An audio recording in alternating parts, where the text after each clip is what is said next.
शीत युद्ध के सामान्य कारण। ये आप लोग cold war of general prison में पढ़ाया जा रहा है। आज शीत युद्ध के बारे में हमने बताया कि शीत युद्ध जो है वह ये है कि जो परिभाषाएं हैं शीत युद्ध क्या है, परिभाषा क्या है, कई विद्वानों ने शीत युद्ध का परिभाषा दी है। तो उसमें कारण भी है शीत युद्ध क्या है। तो शीत युद्ध के सामान्य कारण जैसे एक हमने बताया कि एक देश दूसरे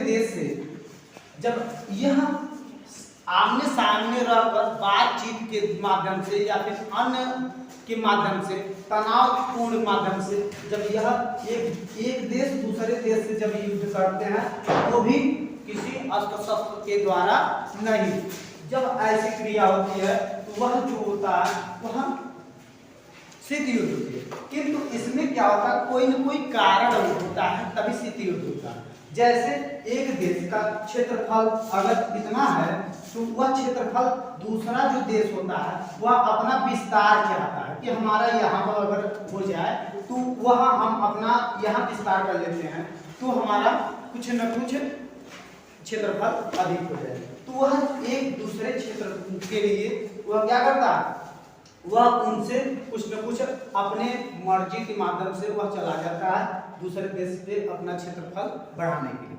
तब वहां पर एक कोई न कोई देश सामने आता है और कहता है कि हाँ ये आप क्यों किए हैं, समझौता के रूप में वहां पर होता है। किंतु वह जैसे हमारे यहाँ एक समझौता हुआ था हमारे भारत लाल बहादुर शास्त्री के समय में कि वह जब लाहौर तक हमारी सेना, भारत की सेना जब पाकिस्तान तक पहुंच गई थी तो उसमें समझौता हुआ था जिससे कहा गया था कि एक न्यूज़पेपर में हुआ था कि भारत का लाल देश को ही बेच दिया।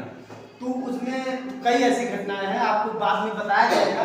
किंतु वही एक क्रियाएं हैं जो कि आज भी कही जाती है कि वह है। तो एक दूसरा देश उसमें हस्तक्षेप करता रहता है जिससे होता है। तो ये मुख्य कारण है कि पहला कारण आपका है कि क्षेत्र को बढ़ाना, देश के क्षेत्रफल को बढ़ाना, अपने देश के क्षेत्रफल को बढ़ाना।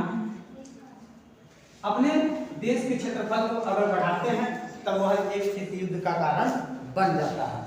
दूसरा अगर हम कहें राष्ट्रीय हितों का अंत करना, जो राष्ट्र के हित के लिए है, राष्ट्र के हित के लिए, राष्ट्र के हित के लिए जो कार्य करते हैं उसका अंत करना है, उसका अंत कर देते हैं। उस चीजों को हम देखते हैं जैसे द्वितीय विश्व युद्ध में यह क्रियाएं हुई थी। और तीसरा हो जाता है परस्पर विरोधी,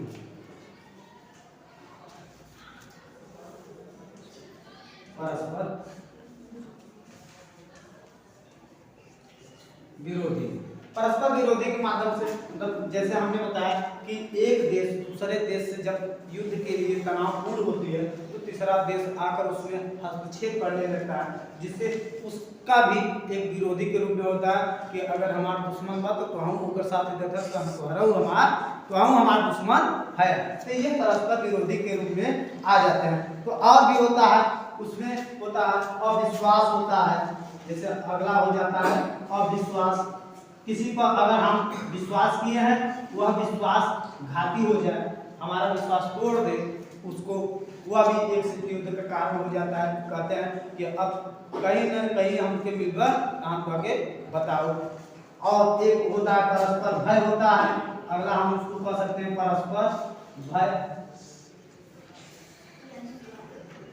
परस्पर भय का तात्पर्य एक दूसरे से ये होता है कि वो दोनों जने मिल जाए तो हम होगी मरी कहीं न कहीं या कारण से हम अकेला कहीं न जा। तो ये कई ऐसे भावनाएं क्रियाएं होती हैं सामान्य कारण से युद्ध की, कई ऐसे अगर देखा जाए तो कई है। तो ये क्रियाएं हैं सामान्य शीत युद्ध के सामान्य कारण, जैसे हमने 5 को बताया। Okay, thank you.